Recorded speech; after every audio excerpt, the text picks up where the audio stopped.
Do you have a message to the people of LA? Go out and organize, like I think a lot of people view the ICE, like for example the ICE raids, people view that as like isolated events, but they're very interconnected with like the struggles in Palestine and the struggles in like Venezuela, and like going out there, like the ICE raids are only the things that we see in front of us, but there's things behind that are like very connected to like the struggles all around the world. So going out to organize, talk to your neighbors, things like that is what like can get us to a world that is not for like war and genocide. Okay. And as somebody from South Central, do you have a message to the people in LA that don't understand what's happening in the world or don't care about it?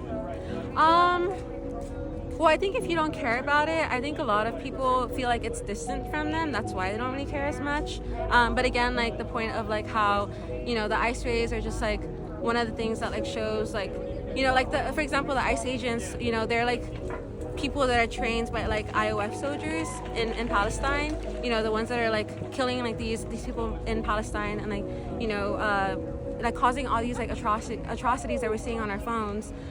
So things like that, like they're all like, like uniting as like the working class and like connecting with like these struggles is what can like, stop like the ICE raids and like stop the things that are like the violence that we're seeing in front of us is the same fight that, that we're seeing in like Palestine and stuff like that. Okay. And how do you personally feel about the ICE raids happening here?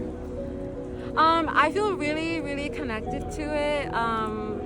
Like my dad, people think that like the ICE raids just happened recently, like over the summer, but this is something that was happening like, years ago, even under Obama. And like my dad, like he was in Adelanto Detention Center when I was 17.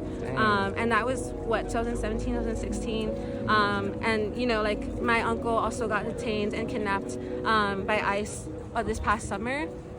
And also, like, I was able to go to Adelanto Detention Center and I was able to talk to detainees there and learn about their conditions. I met someone named Luis who, is right now is like under, like they locked down like all the facility in Adelanto. And it's like, yeah, learning about those conditions, I think really like motivates me to continue doing what I do, which is like organizing. Yeah. Okay. And Nicole, can I ask you, what do you want for the future of LA?